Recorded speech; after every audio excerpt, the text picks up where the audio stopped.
안녕하세요. 발표자 이윤서입니다. 자연이 공존하는 지속 가능한 도시를 위한 고찰 발표하겠습니다. 유엔 보고서는 인류가 거주하는 곳이 도시의 형태를 띨 것이라고 전망했습니다. 또한 외교 전문지 포리즘 폴리시에서 21세기 지배의 주체는 미국, 중국, 브라질, 인도 등과 같은 나라명이 아닌 도시일 것이라고 보도했습니다. 이처럼 현대인은 하루에 90% 이상을 도시 내 실내 공간에서 생활하고 있습니다. 산업화와 함께 인구의 절반 이상이 점차 도시로 몰리면서 인프라가 구축되었으나 도시 성장 과정에서 자연은 우선순위에서 등한시돼서 생활 반경에서 멀어져 왔습니다. 따라서 현재 전 세계 인구가 급속한 도시화로 인한 고령화, 기후 변화와 자원 부족 등의 문제점을 안고 있습니다. 더불어 10년 후 전 세계 16억 명에 달하는 인구가 안전한 주택을 영위할 수 없을 것이라는 전망이 대두됨에 따라서 사람과 자연이 함께 공존하기 위한 많은 대책이 쏟아지고 있습니다. 인간은 자연환경에 밀접함으로써 건강과 휴식을 찾고 본능적으로 질 높은 삶을 영위할 수 있습니다.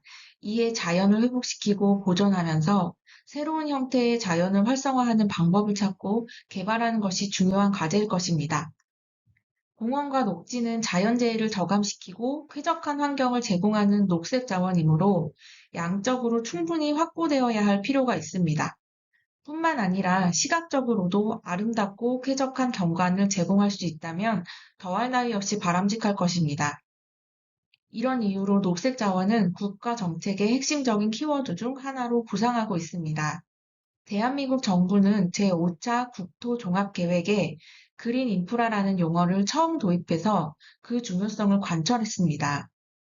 이는 사회 기반 시설을 조성하는 것에 집중해서 간접 자본 형성을 중심으로 한 과거로부터 탈피하고 녹색 자원에 대한 가치를 적극적으로 확충해서 환경 문제의 삶의 질을 해결하는 방안에 보다 더 능동적으로 다가가는 움직임으로 해석할 수 있습니다. 이미 조성되었거나 향후 계획하는 공간이 생태적으로 건전하고 풍부한 녹지 공간으로 조성된다면 다양한 시너지 효과를 가져올 수 있을 것입니다.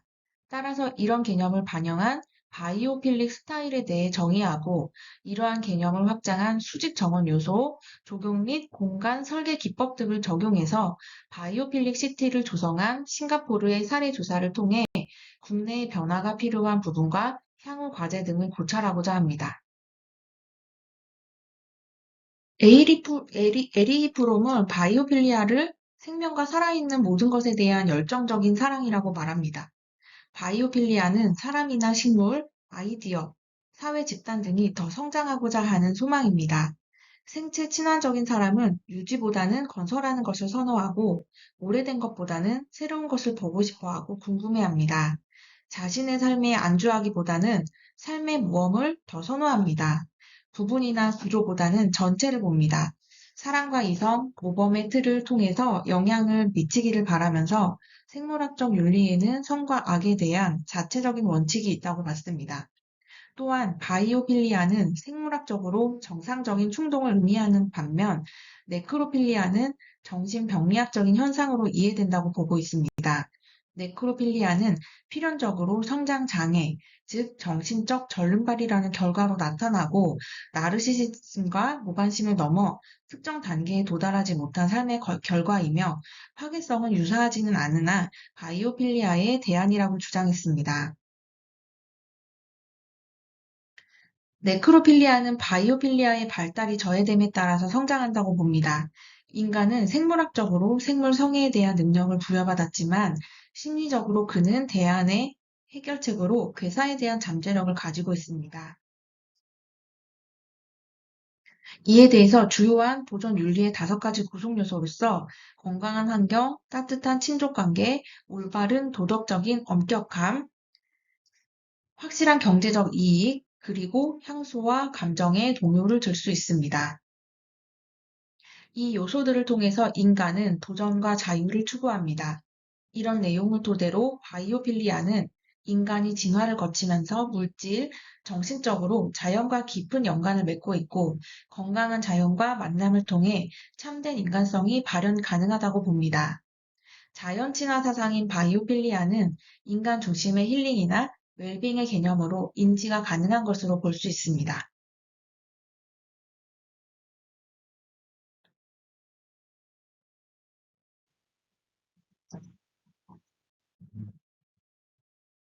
바이오필릭 스타일은 현대적인 공간 한 구석에 식물을 두는 것뿐만 아니라 전체적으로 자연과 어우러지는 편안한 분위기를 조성해서 신체적, 정서적인 안정을 제공하는 공간 추구를 위한 올바른 요소를 도입함에 목적이 있습니다. 바이오필릭 디자인 방법론은 다음과 같습니다. 첫째, 직접적으로 자연을 경험하게 하는 방법입니다. 실제 자연을 바라보는 시각적 효과와 함께 흐르는 물, 새들이 지저귀는 소리, 은은한 꽃향기, 바람과 같은 자연적 요소를 통해 오감을 자극하는 것입니다. 둘째, 간접적으로 자연을 경험하게 하는 방법입니다. 자연의 형태, 비율, 질감을 모방한 이미지를 사용하거나 자연에서 찾을 수 있는 색상을 적용하는 것입니다. 마지막으로 자연을 통한 본능을 자극하는 방법입니다. 인간은 본능적으로 관찰, 조망이 가능한 트인 전망을 선호하며 반대로 안정감을 느낄 수 있는 안락한 공간을 선호합니다. 이러한 특성을 고려한 디자인 설계를 통해 동선을 유도하거나 보호, 휴식 등의 기능을 제공하는 것입니다.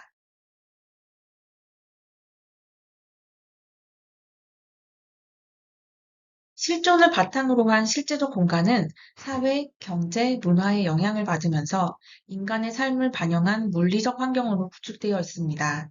건물이나 도로, 광장, 기념물, 공원 등과 같이 도시를 이루는 실제적 공간을 이루는 환경의 요소들입니다. 건물이나 도로, 광장, 기념물, 공원 등과 같이 도시를 이루는 실제적 공간을 이루는 환경의 요소들은 건축적 의미에서 실내외의 물리적인 환경을 포함한 빛 환경, 음 환경, 열 환경, 공조와 조망을 포함하는 직접적인 영향을 주는 요소들입니다. 본 연구에서는 이런 실제적 공간에서 사회, 문화, 자연환경, 건축적인 의미가 부여된 공간 행태를 심리적 환경과 같은 의미로 보았습니다. 심리적 공간은 실제적 경험에 의한 상호 관계성을 고려한 공간 개념을 의미합니다. 이를 종합해 체험성, 접촉성, 유사성으로 공간 표현 언어가 추출되었습니다. 상호작용적 공간 인식을 통해 요소 특성을 추출해봤습니다. 실제적 치유 공간, 심리적 치유 공간, 상호작용적 치유 공간으로 각 요소들이 집단적인 성격을 가지고 서로 영향을 주면서 작용하기도 하고 각각의 요소가 독립적인 존재이기도 한 공간은 하나의 바이오필리아 치유 환경 시스템으로 볼 수 있습니다. 이에 확장한 공간으로 바이오필릭 시티를 들 수 있습니다. 바이오필릭 시티는 바이오필릭 스타일의 개념을 확장해서 도시 내 사람들이 활동하는 물리적인 환경에 자연과의 접근성을 높이는 도시계획 방법입니다. 도시 내 자연환경 인프라를 구축함으로써 다양한 생명체와 사람이 공존하는 도시의 모습을 제안합니다. 자연환경을 고려하고 반영하는 점에서 녹색 도시, 친환경 도시와 유사하게 느껴지지만 기존의 개념들은 주로 저탄소, 에너지 절감과 같은 물리적 특성을 중심으로 한 반면에 바이오시티, 필릭시티는 인간의 삶과 질, 생태계의 보전과 조화에 중심을 둡니다. 이런 도시 계획을 위해서 생활성, 지속 가능성, 경제성의 세 가지 요소를 중점적으로 방법론이 대두되었습니다. 먼저 생활성은 개인 공간과 공유 공간을 결합해서 생활의 이점을 창출합니다. 예로 도시 생활의 고독함과 스트레스를 해소할 수 있도록 공동체를 형성하고 식사 공간, 공유 정원 등을 구성할 수 있습니다. 다음으로 바이오필릭시티는 환경을 위한 필수적인 선택으로 지속 가능성을 의미를 부여합니다. 도시의 지속된 성장으로 인한 문제점의 해결 방안으로 자연과 공존하는 방법을 활용해서 환경적인 이점을 확보합니다. 친환경 자재를 사용하는 건축으로 재생에너지를 확보해서 공유 자원의 활용 방법을 도모합니다. 이런 이유로 경제성을 확보해서 비용을 절감할 수 있습니다. 이를 종합해서 바이오필릭 시티는 회복 탄력성을 갖춘 도시라고 할 수 있습니다. 따라서 바이오필릭 시티 조성에 참여하려는 각국의 노력과 시도가 이어지고 있습니다. 디자인은 하나의 제품에만 영향을 미치는 것이 아닌 미래를 결정한다는 점에 착안해서 바이오필릭 디자인을 확장한 이런 활용 방향에 대해서 상당 부분을 싱가포르의 사례에서 찾을 수 있습니다. 본 연구는 네 곳의 바이오필리아 치유의 조건에 부합하는 최근 준공한 싱가포르 내 건축물 4개소를 연구의 대상으로 합니다. 바이오필리아 치유 공간 특성 분석을 위한 선행 연구로 바이오필리아 관점에 따른 치유 환경의 공간 구조 요소들을 24가지로 추출하고 3가지 공간 분석의 관점으로 분류했습니다.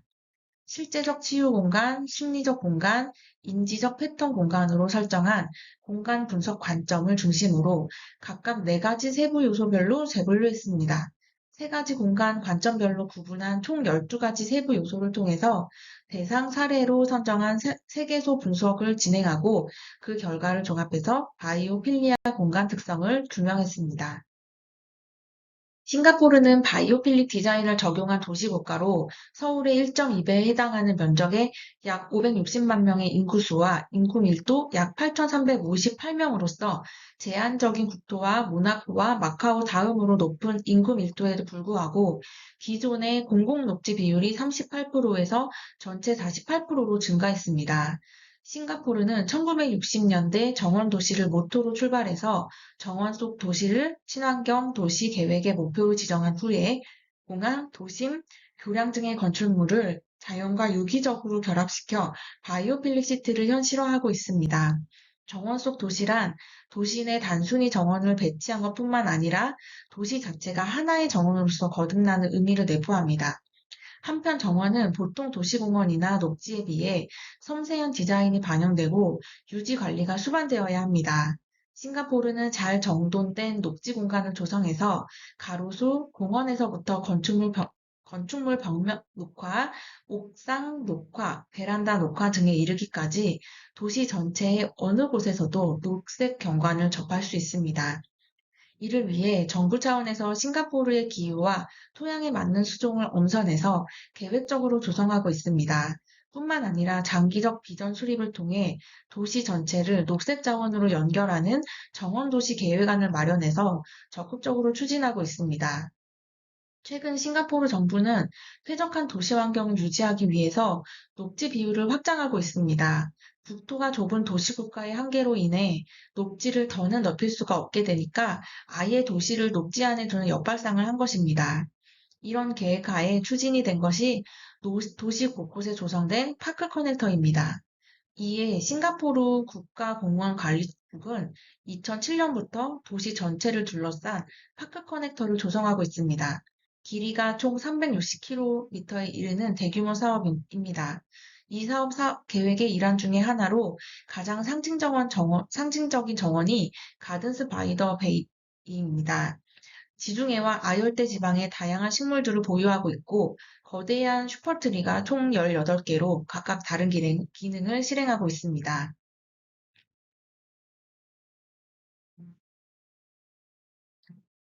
또 싱가포르의 창의공항은 바이오필릭 디자인을 적용했습니다.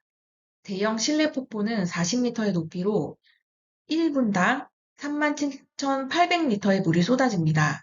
빗물을 이용한 폭포수를 이용해서 실내 온도와 습도를 조절하고 쾌적한 공기를 순환하는 역할을 합니다. 더불어 실내 폭포를 중심으로 해서 숲과 계곡이 어우러진 인공산책로, 열대우림 정원 등 자연적 요소가 유기적으로 연결된 바이오필릭 디자인을 적용했습니다. 수직 정원 또한 환경적인 녹색 도시를 조성하기 위한 싱가포르의 노력을 보여주는 사례입니다. 싱가포르는 녹색벽, 녹색 지붕, 하늘공원, 하늘 테라스 등 다양한 종류의 수직 녹색 설치 시에는 보조금을 최대한 50%까지 지원합니다. 이런 이유로 싱가포르 곳곳에 수직 정원이 도입된 건축물이 설립되었습니다. 이러한 노력으로 싱가포르는 도시화와 녹지화를 동시에 이루는 바이오필릭 시티를 완성했습니다. 도시 재생이 중요한 화두로 대두되고 있는 시점에서 정원은 인공화된 도시 재생 문제를 해결하는 수단이 됩니다. 바이오필릭 시티를 실천하는 싱가포르는 융봉합 정원의 도시로 연결될 수가 있습니다. 이런 부분을 가장 선도적으로 시도하고 있는 싱가포르의 융복합 도시 정원 도시를 향한 도전은 주목할 필요가 있습니다. 융복합이라는 토픽은 다양한 분야에서 도입되고 있습니다. 특히 기존 도시를 정원 개념으로 재생하거나 자칫 경직될 수 있는 역사 문화 공간에 정원을 도입해서 친근감을 더한 시도 등이 관심을 끌고 있습니다. 싱가포르에서는 건물 벽면 녹화나 옥상 정원을 조성하는 건 물론이고 베란다를 확장해서 정원을 끌어들이거나 고층 건물의 특정 층을 통째로 비워서 정원으로 조성하기도 합니다. 이는 상업용 건물에 도입된 녹화 공간이 녹시율을 높여줌과 더불어서 도시 경관이 아름다워지는 효과도 있지만 무엇보다 건물과 녹지 공간이 별개라는 기존의 인식을 바꿔놓은 획기적인 발상이라는 점에서 더 큰 의의를 찾을 수가 있습니다. 첫째, 자연을 모티브로 한 유기적인 형태의 문양, 소재를 통한 자연 모방 공간은 친숙한 자연을 패턴화하고 자연에서 오는 유기적인 형태, 물, 흙, 식물 등의 자연 색채와 배색, 친환경 소재, 질감, 파사드 녹화를 통한 공간의 특성으로 나타났습니다. 동식물 모티브 문양과 유기적인 형태, 자연의 색채, 자연의 소재로서 세부 요소를 구분할 수 있습니다. 이에 이와 같은 공간의 특성별 세부 요소를 통해서 물리적 바이오필리아 치유의 특성이 나타나는 것을 확인할 수가 있었습니다. 바이오필리아적 인간의 생명과 자연에 대한 갈망은 계속되어 왔고, 공간과의 유기적인 관계 속에서 서로 영향을 주고받는 상호 연결적 구조이며, 인간을 둘러싼 자연의 물리적인 환경과 타인과의 관계를 형성하는 물리적 공간이 바이오필리아적 치유의 특성이라는 것을 확인할 수가 있었습니다. 두 번째, 관계적 바이오필리아 치유는 계절과 시간의 흐름으로 자연과의 교감과 진압력을 높여주는 정원 공간은 신체 활동을 유도하고 내 외부 영역에 구분하고 계절의 흐름을 인지하고 타인과의 교류로 심리적 안정을 위한 공간의 특성으로 나타났습니다. 관계적 바이오필리아 치유는 자연과 인간의 지속적인 체험과 인간 관계들을 바탕으로 한 사회적 교류, 또 일방적인 것이 아니라 서로에게 이것은 영향을 주고받으면서 순환 관계적인 구조로 이루어졌다는 것을 확인할 수 있었습니다.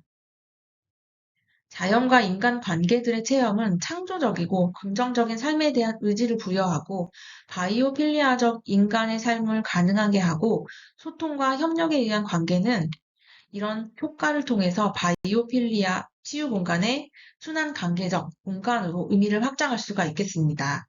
세 번째, 인지적 바이오필리아 치유의 특성은 물리적 바이오필리아 치유 공간, 관계적 바이오필리아 치유 공간, 인지적 바이오필리아 치유 공간으로 확인할 수 있었습니다.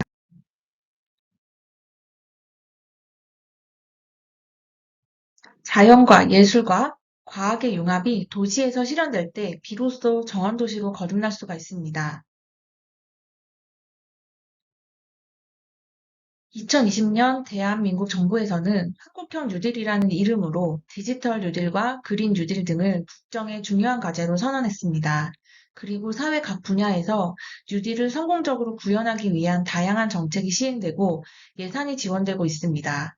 스마트 그린 도시는 스마트 시티를 넘어서 기후변화와 녹색 기술을 담은 그린 시티와의 융합을 통해서 신성장 동력의 핵심 산업 분야로 주목받고 있습니다. 그러나 국내의 조경 현실에서는 비교적 현안과 과거를 중심으로 자연을 보존하는 것에 머물러 왔습니다. 따라서 조금 더 기술 앞단에서 향후 나아갈 방향에 대해서 협의해야 될 것입니다. 조경의 기성 인프라를 인공지능과 기술을 결합한 디자인을 통해서 어떻게 바꿔 나가는 것일까를 함께 해결해 나가야 됩니다. 조경은 자연과 사람들의 삶에 과학적으로 닮아 있기 때문에 대중의 관심에 새로운 생각과 아이디어가 더해진다면 국내 조경 분야의 기회와 영향력을 늘려갈 수 있을 것입니다.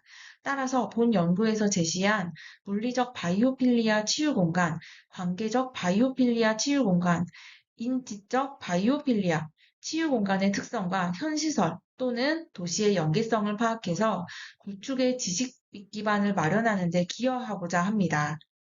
더불어서 고령화의 추이가 매우 빠른 대한민국의 현 시점에서 인간 중심의 바이오필리아 치유 공간과 복지, 정책적 측면에서의 협력에 의한 바이오필릭시티 연구로 이어지기를 기대합니다.